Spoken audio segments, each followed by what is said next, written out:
자, 천상철 차장. 네. 자, 물 들어온 김에 노젓는다 이런 말이 있잖아요. 네. 그러면 이번에 어쨌든 이 도발에 대한 사과 그리고 확성기 방송 중단 이것만 논의하지는 않을 것 같아요. 지금 뭐 일각에서는 정상회담 가능성까지 지금 얘기가 오고 가고 있는데 추가적인 얘기들도 많이 오갈 것 같습니다. 정리를 좀 해주시죠. 일단 초고위급의 협상이 지금 진행되고 있는 2인자들의 회동이잖아요. 2인자들의 회동이라고 예. 볼 수 있으니까 아무래도 이제 실무적인 협상보다는 좀 큰 그림을 좀 그리고 있지 않겠느냐. 그래서 협상도 점점 접촉 시간도 길어지고 있지 않느냐 이런 이제 추측이 가능한데요. 뭐 오이사 조치 해제라든지 뭐 DMZ 평화공원 뭐 조성이라든지 대북 확성기 방송 뭐 중단 뭐 이런 것들을 떠나서 아까 말씀하신 대로 더 큰 논의가 있을 수 있다. 결국은 말씀하신 정상회담까지도 갈 수 있는 뭐 당장 언제 연내 추진한다 뭐 이런 얘기는 하지 않더라도 좀 언제까지는 이런 그림을 한번 해보자 이런 얘기들도 있을 수 있지 않겠느냐라는 예. 관측은 있습니다. 자, 저희가 그래픽으로 준비를 해봤는데 사실 양쪽에서 요구하는 것들 이런 것들이 다 해결이 된다면 하종대 부국장. 예.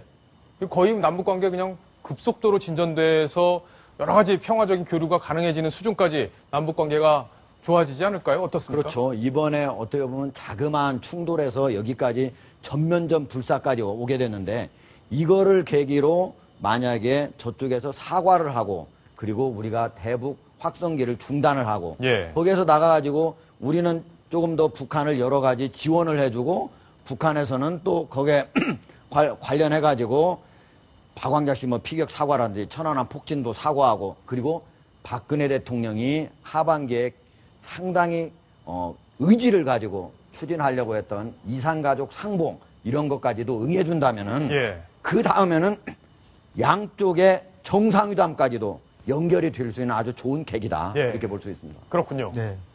북한이 해야 될 사과가 세 가지입니다. 네. 천안함 폭침에 대한 인정 사과, 그 다음에 박광자 씨 그 살해에 대한 인정과 사과, 예. 그 다음에 뭐 인정은 아니죠. 인정은 뭐 이미 한 했죠. 거니까 예. 사과와 재발 방지 그 약속을 책임자 안 처벌, 했죠. 본래는 예. 진상조사도 있는데 진상조사는 큰 의미가 없다고 보고요.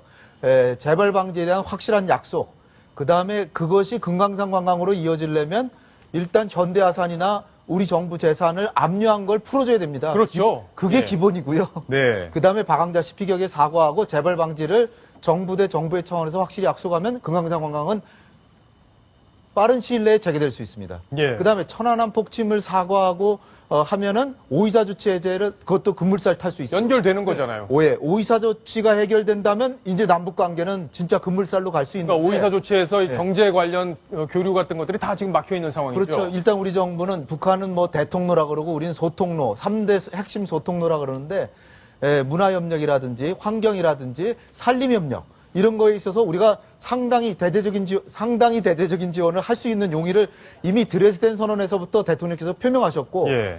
요번에도 목함지뢰 사건이 났는데도 불구하고 광복절 경축사에서 북한의 인권 문제나 이런 도발에 대해서 단호히 대응할 방침을 밝히시는 것과 동시에 그거보다 5배의 분량으로 협력 방안을 자세하게 얘기를 하셨어요. 예. 그러니까 뭐 그 하나하나 얘기할 것도 없습니다.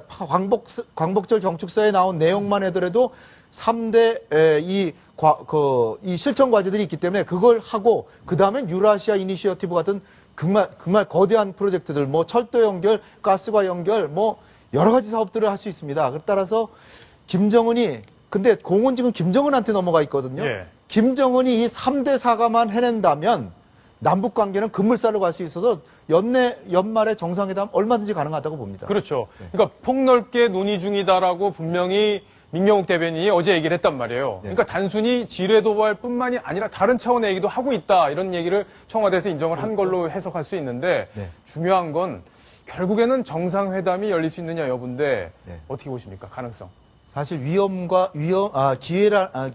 위기라는 건 위험과 기회 아닙니까? 공존하죠. 우리가 위험을 감수했기 때문에 이제 기회를 만들고 있는 중인데 정상회담 저는 가능도 하다고 봅니다. 그러나 조건이 분명하죠. 이번에 확실한 주체가 있고 북한은 또는 북조선 인민군은 뭐 이런 주어가 있는 인정과 사과 책임자 처벌, 예. 재발 방지 약속하면 정상회담 얼마든지 가능합니다.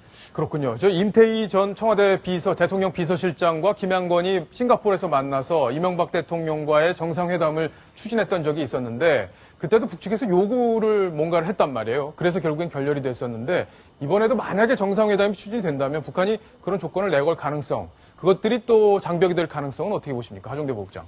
그렇죠. 만약에 남북 정상회담을 만약에 한다면은 북한이 그와 관련된 뭐 오이사 조치 해제부터 여러 가지 경제적 지원 요구를 하게 될 거고요. 그런 부분은 사실은 만약에 남북이 어느 정도 물꼬만 트기 시작한다면은 우리가 그 전부터 계속적으로 경제적인 지원은 해줄 수 있다고 했기 때문에 그런 부분은 큰 문제는 되지 않을 것으로 생각이 되지만 예. 지금 여기 이 가장 첫 번째 지금 북한의 도발 그리고 항상 북한은 도발한 다음에는 협상을 통해서 어떤 이득을 취하고 보상을 취하고 이런 것들이 있어 왔는데 박근혜 대통령은 이러한 악순환 고리를 반드시 이번에 끊겠다. 예. 이렇게 했기 때문에 여기에 대해서 북한이 어떻게 나올 것인가 이게 가장 이번에 관건이다. 이렇게 볼 수가 있습니다. 예. 자, 전상철 차장. 네. 지금 협상 관련해서 하나만 더 짚어봐야 될 텐데 지금 대면 보고를 해야 되는 게 북한의 원칙이라고 하더라고요. 네.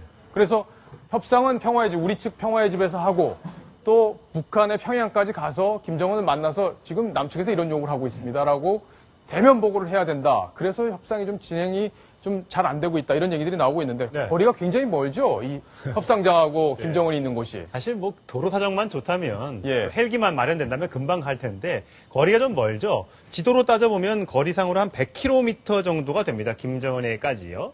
그렇게 되면 시간적으로 봤을 때 시속 100km로 달린다고 치면 1시간이면 주파할 수도 있는 거리입니다만 네. 북한의 도로 사정이 그렇게 썩 좋지 않은 것으로 나오기 때문에 저 130km를 달려가려면 제가 보기에는 가는데 2시간, 오는데 네. 2시간, 그럼 도합 4시간이 걸린다는 거군요. 예. 그 만약에 저거 한 2번만 하면 8시간이 후딱 간다는 얘기 아닙니까? 예. 그래서 이 23시간의 이 접촉 가운데 저런 식으로 만약에 시간이 낭비됐다면 정말 실제적으로는 몇 분 만나지 못했다는 얘기가 돼서 예. 그 정도는 아니겠거니라고 기대를 좀 합니다. 알겠습니다. 자, 어쨌든 협상이 지금 막바지 단계에 와 있다고 하니까 많은 기대를 갖고 있고 북한도 지금 전쟁을 피하기 위해서 여러 가지 고민을 하고 있는 그런 상황인데 전쟁을 피하기 위해서 고민을 하면서도 또 무력 긴장감은 좀 높이려고 하는 지금 이중 전략을 쓰고 있습니다. 지금부터는 그 얘기를 자세히 살펴볼 텐데요. 자, 홍영익 실장님과는 여기까지 함께 하겠습니다. 감사합니다. 자, 감사합니다. 네.